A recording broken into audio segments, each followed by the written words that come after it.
Olá. Não é cachaça. Só no final. Boa noite a todos. Eu sou Renata Moraes, uma das organizadoras do evento. O André vai falar daqui a pouquinho, também é um dos organizadores. E a Ana Maria, que não pode estar presente. E, primeiramente, eu gostaria de agradecer a todos que estão aqui presentes. O escritor Caio Porfírio Carneiro, o escritor Fernando Paixão, professor, e Bruno Zeni, professor, escritor também, que vai mediar essa conversa. Eu também faço um agradecimento ao acervo João Antônio, que fica em Assis, na Unesp, então todos estão convidados a um dia irem para lá e conhecer todo o material que está lá, é muita coisa, tem muita coisa ainda a ser pesquisada. Eu pesquisei, por exemplo, as dedicatórias que ele recebeu em vida, de outros escritores, e terminei recentemente um doutorado. O Bruno Zeni depois pode falar um pouquinho do trabalho dele, o André também, para vocês terem ideia do que está acontecendo. Tem outra colega nossa, João Antoniana, que está ajudando também no evento, que tem os seus projetos também desenvolvidos. Gostaria de agradecer a família do João Antônio. Hoje a sobrinha dele está aqui, não pôde estar presente, mas o agradecimento fica a Érica, a Eneida e ao Virgínio, são sobrinhos do João Antônio. E gostaria de fazer um agradecimento também bem especial, porque sem essas duas pessoas o evento, para a gente estar aqui hoje, não teria acontecido, que é a Beatriz, me ajudou bastante também, e o Natan. Obrigada, gente. E espero que vocês gostem desse bate-papo, participem. E o André vai falar um pouquinho com vocês agora. Bom evento a todos. Oi. Então, só para contextualizar um pouco melhor o evento, ele foi idealizado por 3 pessoas que estudaram e se envolveram com o João Antônio de diferentes formas. Eu sou jornalista, fiz um TCC sobre o João Antônio, no Casper Libero, e me aproximei assim, bastante da obra dele, e meu interesse continuou, acabou se desdobrando em outras coisas. Eu escrevi um perfil sobre o Carne Frita, que é o jogador de sinuca que aparece nos contos do João Antônio. A Renata, como falou, ela acabou de defender o doutorado, e a Ana Domingues, que não pôde estar aqui, mas ela é a coordenadora do acervo em Assis. E foi graças ao acervo que a gente se encontrou, se reuniu. Eu conheci o Bruno por causa do acervo, conheci a Renata por causa do acervo. É um lugar muito legal, um arquivo muito grande e precioso sobre a vida do João Antônio. E ano passado completava 50 anos do lançamento do Malagueta, Perus e Bacanaço, que é, dizem, obra-prima dele, em primeira.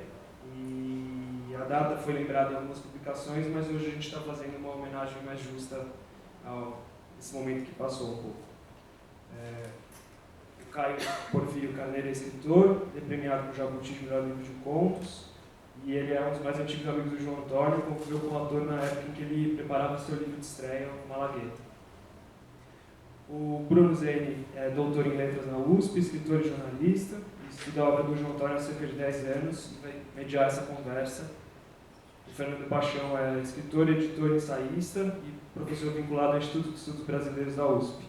Foi editor do João Antônio durante a fase final da vida dele. É isso. Aqui todo mundo conhece João Antônio? Poderia levantar a mão para eu ter uma noção? A maioria. Vocês me permitem 2 minutinhos, a mesa também, para eu ler eu fiz uma apanhado geral sobre ele, sobre o escritor João Antônio, e gostaria de ler para ficar um pouquinho mais rápido, para dar a fala a eles. Tudo bem?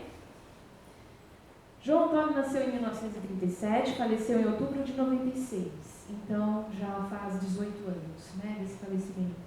Teve contato com a leitura ainda menino. Sua maior influência foi seu pai, João Antônio Ferreira. Trilhou o caminho do jornalismo, mas sempre atento à literatura, à sua produção e a de outros contemporâneos de escrita. Trabalhou em veículos como Última Hora, Pasquim e Revista Realidade.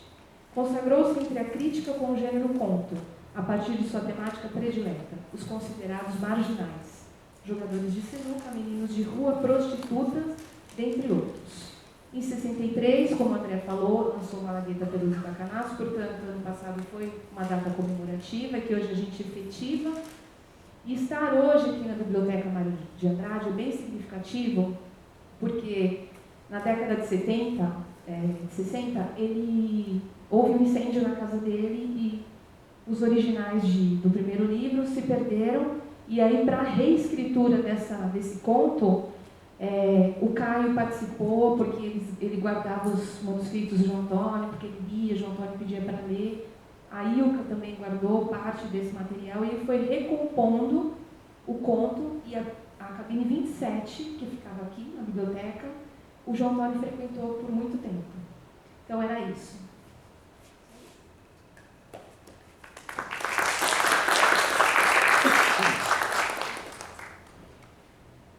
Boa noite a todos.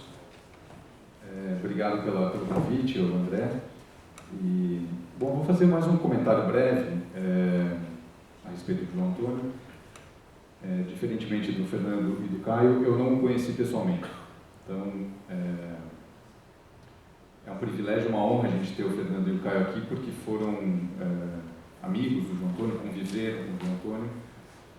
Vão poder falar um pouco da pessoa que foi o João Antônio, né?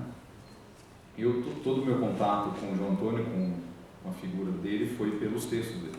Então, desde que eu tomei o primeiro contato com o João Antônio, foi a partir da obra dele, né? Então, eu acho que vale mais a pena a gente ouvir o que os amigos têm a dizer. São dois grandes intelectuais, e é isso que eu acho que a gente vai ter mais a aproveitar hoje, né? Um pouco da experiência de vida, saber um pouco do homem João Antônio, da pessoa do João Antônio. Eu queria, como uma espécie de uma homenagem, ler alguns trechos de textos do João Antônio, né? E fazer alguns comentários breves a respeito de algumas ideias a respeito que eu tenho a respeito da obra dele. Uma coisa que eu acho curiosa em relação ao João Antônio é que acontece com ele algo que acontece com muitos escritores, mas com ele, especialmente desde muito cedo, aconteceu e continua acontecendo, que é uma espécie de uma confusão um pouco entre a figura do escritor e a própria obra. Então, o João Antônio vem, desde muito cedo, sendo confundido com o universo da literatura dele, com esse universo da boemia e da malandragem de São Paulo nos anos 50 e 60. Acho que o Caio pode falar um pouco mais disso depois, né? Mas, quer dizer, a obra dele, claro que a obra dele, no caso do João Antônio, tem muitos traços autobiográficos, né? Então, desde muito cedo, e o João Antônio falava isso em várias entrevistas, reafirmava isso, que tudo que ele escrevia tinha um fundo autobiográfico, né? Mas, ao mesmo tempo, a obra dele não é simplesmente um retrato da malandragem ou um retrato da boemia, né? A obra do João Antônio é bastante complexa, e se a gente for ler com atenção, especialmente nos textos que ele publicou mais ao final da vida, a gente vai ver uma grande mudança de tom. Isso é uma coisa que a gente também pode conversar um pouco com o Fernando e com o Caio. No começo da carreira havia, obviamente, um tom muito mais identificado, digamos, a boemia e a malandragem de São Paulo, e no final da vida havia uma espécie de um desencanto, ou, para utilizar a expressão de um dos textos dele, de um dos maiores textos dele, uma espécie de um rancor, ou de um certo ressentimento, né? Mas claro que isso construído de uma maneira literária, muito elaborada, né? E é por isso que eu acho que a obra do João Antônio continua muito fascinante.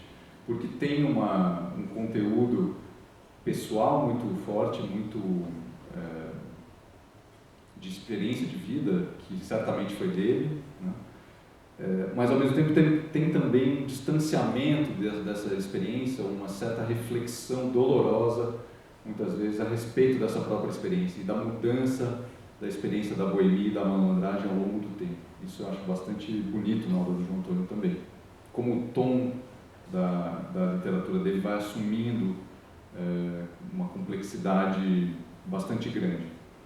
Por outro lado, esses textos publicados no final da carreira, ou pelo menos do meio para o final da carreira, como é o caso do Abraçado ao Meu Rancor, isso até é uma pergunta que eu tenho para o Caio, depois eu quero fazer. Alguns desses textos publicados mais para o final da carreira do João Antônio foram escritos muito cedo pelo João Antônio. Então, é curioso tentar entender isso também.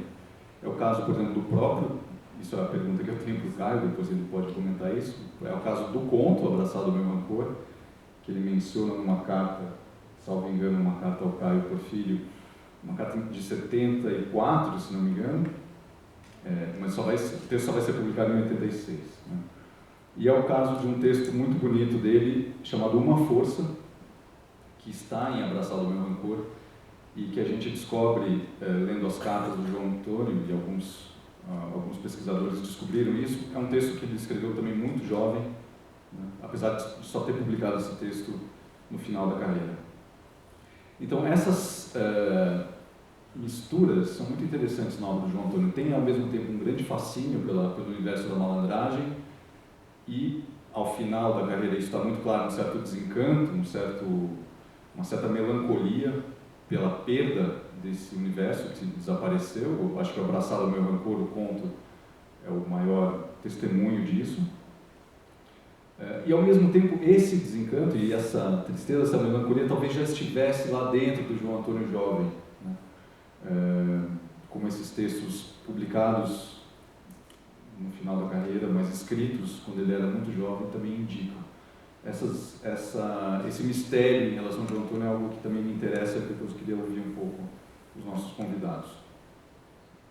Eu vou ler um trecho que provavelmente, eu vi que a maioria das pessoas aqui conhece o João Antônio, né, a obra do João Antônio, então um trecho do começo do Malagueta, Perus e Bacanaço, um texto que o João Antônio refez aqui na biblioteca, como a Renata acabou de comentar, né? Alguns dos originais, o famoso incêndio de 1960 destruiu a casa do João Antônio, destruiu muita coisa que tinha lá, mas alguns dos originais estavam com amigos, então ele conseguiu refazer o conto, né? Então eu vou ler um pequeno trecho do Malagueta e depois eu queria ler esse pequeno trecho do Uma Força, que eu acho que é um texto muito bonito, é um texto não tão conhecido do João Antônio, não sei se quem conhece, só por curiosidade, um texto que chama Uma Força. É um conto que está quem estuda o João Antônio certamente conhece. É um texto que está no Abraçado ao Meu Rancor, é um conto breve de João Antônio, tem 4 páginas. Né? É um texto, como os textos de final da literatura e da obra do João Antônio, é um texto bastante autobiográfico. Ele fala, inclusive, da Aldônia no conto, que é uma personagem que está na afinação da arte de fitar tampinhas, e a Aldônia reaparece lá no Uma Força. Então, para a gente começar, eu vou ler o começo do Malagueta, Perus e Bacanaço. O engraxate batucou na caixa, mostrando que era o fim. Bacanaço se levantou, estirou uma nota ao menino. Os olhos dançaram no brilho dos sapatos, foram para as cortinas deles. Vestido de branco, com macio rebolado, Bacanaço se chegou. Olá, meu parceirinho, está a jogo ou a passeio? O menino Perus encolheu-se no blusão de couro. Os dedos de Bacanaço indo e vindo, atiçando, desafiavam. Está a jogo ou a passeio? Calado, o anelão luzia no dedo do outro e o apequenava, largava-o de olhos baixos, desenchavido.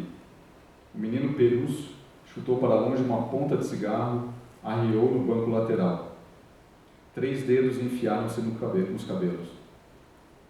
Que nada, tô quebrado, meu. Os dedos voltaram a descansar nos joelhos. Avistavam-se todas as tardes, acordados há pouco ou apenas mal dormidos. Dois tacos conhecidos e um amigo do outro não pretendem desacato sério. Os desafios Goron desembocam num bom entendimento. Pelusa e Bacanaço, de ordinário, acabavam sócios e partiam. Então, conluiados, nem queriam saber se estavam certos ou errados. Funcionavam como parelha fortíssima, como bárbaros, como relógios. Piranhas. Lapa, Pompeia, Pinheiros, Água Branca. Ou em qualquer muquinfo por aí, porque todo muquinfo é muquinfo quando se joga o joguinho e se está com a fome. Negaça, marmelo, trapaça, quando iam os dois. Um o martelo, o outro era o cabo. Queria só fazer um comentário mais do tom de como o texto começa, um narrador em terceira pessoa bastante distanciado, né? Mas ao mesmo tempo muito próximo dos personagens, né? E logo num trecho, vou pular um pequeno trecho, o narrador tende a acompanhar o Bacanaço. O Bacanaço vai para a porta do bar e aí o narrador tende a colar no ponto de vista do Bacanaço, né? Trouxas. É o narrador falando, né? Mas a gente entende que o ponto de vista aqui é o do Bacanaço. Trouxas. Não era inteligência se apertar naquela afobação da rua. Mais um pouco, acendendo-se a fachada do cinema, viria mais gente dos subúrbios distantes. A Lapa ferveria. Trouxas. Do Moinho Velho, do Piqueri, de Cruz das Almas, de Vila Anastácio, do Diabo. Altos berrariam mais, misturação cresceria, gente feia, otários. Corriam e se afobavam e se fanavam como coiós atrás de dinheiro. Trouxas. Por isso tropicavam nas ruas, peitavam-se como baratas tontas. Há espaços em que o grito da cega esmoleira domina. Aquela, no entanto, se defende com inteligência, como fazem os meninos jornaleiros, os engraxates e os mascates, com inteligência. Não andam como coiós apertando-se nas ruas por causa de dinheiro.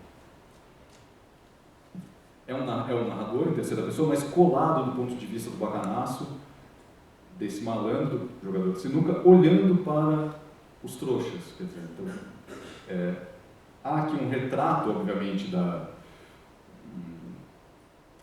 universo da malandragem, mas olhando para o seu espelho, digamos, né, para o universo dos homens que trabalham. É um momento em que os operários saem das fábricas, né, e o Bacanaço está ali olhando para esses trabalhadores e os chama de trouxas. Né? Então, quer dizer, há aqui uma espécie de uma tentativa desse narrador, do João Antônio, de colar no universo da malandragem para fazer um retrato do universo dos trabalhadores. Esse ponto de vista complexo que eu acho que é fascinante na obra do João Antônio, né? Mais do que, digamos, essa ideia do João Antônio como um retratista da malandragem. Né? Ele é, ao mesmo tempo, um retratista da malandragem, do seu universo e, muitas vezes, de maneira contraditória. Lá na frente, no Malagueta, Pelusa e Bacanaço, ele vai se distanciar radicalmente do Bacanaço, né? Vai falar da tortura que o Bacanaço, esse malandro, a moda antiga, era o tipo de tortura da qual o Bacanaço era capaz. Então, essas coisas são muito fascinantes na obra do João Antônio. Uma espécie de um fascínio, o ponto de vista da malandragem, sempre muito presente, e ao mesmo tempo o seu universo, né? A classe trabalhadora, os homens, entre aspas, de bem, né? Tudo isso contemplado de uma maneira muito dinâmica na obra do João Antônio. E um pequeno trecho do Uma Força, só para dar uma ideia de um texto de um outro tom, né? Aí um narrador em primeira pessoa, bastante já colado à figura do próprio João Antônio, né? Mas que também diz um pouco dessa melancolia que eu acho que era própria do João Antônio, desde muito cedo, apesar de, no final da vida, isso ter, de alguma forma, dominado a literatura dele. Então o texto começa assim, chama-se Uma Força, né?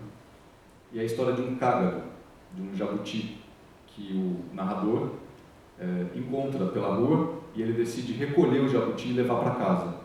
E aí o jabuti, esse cágado, se torna uma espécie de bicho de estimação do narrador, né? O cágado. Deu-se ontem, de repente, se eu quisesse, como alguém aí da literatura, diria que era um cágado de domingo. Andava nas minhas marchas por aí, e como me houvessem esquentado a cabeça com aporreações domésticas e rusgas de problemas que não acabam nunca, dinheiro que deveria haver mais, apresentações, exercícios repetidos e cuidados que não cuido, eu andava. Tinha um não sei que de sabedoria e sofrimento, e isto me encantou. De pronto lhe quis bem, e era como se já o tivesse conhecido lá antes e depois das lendas dos jabutis. Ah, Cágado, passa a viver como pessoa da família e ser vivente meu. Depois ele leva o Cágado para casa, o narrador, né? Em casa, todos tiveram medo do Cágado, ou quase todos. Todos acham o mesmo que o primeiro achou, mas quiseram dar-lhe um nome. Disseram, rebuliço, muitas bobices, e a menor foi aquela de que eu o batizasse com o imperial nome de Maximiliano. Nada disso. Meu Cágado é o Cágado. Vão nesse nome sofrimento e anonimato, o mesmo anuviado andante que nos uniu num instante duro lá numa subida de Vila Ipojuca. Afora o que, Maximiliano é nome de imperador, e não gosto de imperadores. Avesso a grandezas e importâncias, como o Cágado, pendo para as criaturas e viventes que se mexam com humildade e tenham tolerância, humanas e boas, como o Cágado, que se alimenta da sua persistência. A vida lhe deu longo tempo de existência e dura carapaça, além de olhos atentos. O texto continua ainda mais um pouco, tem um final muito bonito, recomendo para quem quiser conhecer um pouco mais, acho que tem muito do João Antônio nesse texto. E assim a gente passa aí para os nossos convidados, queria saber um pouco deles, se eles, como é que eles veem esse mistério que é o João Antônio, já que eles o conheceram pessoalmente. Acho que a gente podia começar pelo Caio. E, Caio, eu queria saber primeiro como é que você conheceu o João Antônio e como é que você lembra dele hoje. Foi exatamente em 1960, houve um concurso literário promovido na última hora pelo Ricardo Ramos sobre contos de Natal. A última hora era o jornal ligado ao Estado de São Paulo. E o Ricardo Ramos tinha uma prosa literária semanal. Nós concorreram com o Natal. Eu concorri com o Pato de Mico, a Juventude de Valdeiradeira, com o passageiro de Natal. Eu não conhecia João Antônio, não conhecia ninguém. E o João Antônio com o Natal Macafora. Foram os três premiados diante de uns 80 concorrentes. E a CUT fez um coquetel para homenagear os vencedores. Todos inéditos. Eu, João Antônio, Julieta. Eu tinha 28 anos para isso. João Antônio tinha 20, Julieta 25. Muito bem. Como seu jogador, Feliz Fagundes Teles, Ricardo Ramos, Antônio Zeria. E depois do coquetel, na editora, eu conversei muito com o João Antônio, foi quando eu conheci pessoalmente. Aí conversamos, batemos um papo, danado, vamos uns e outros.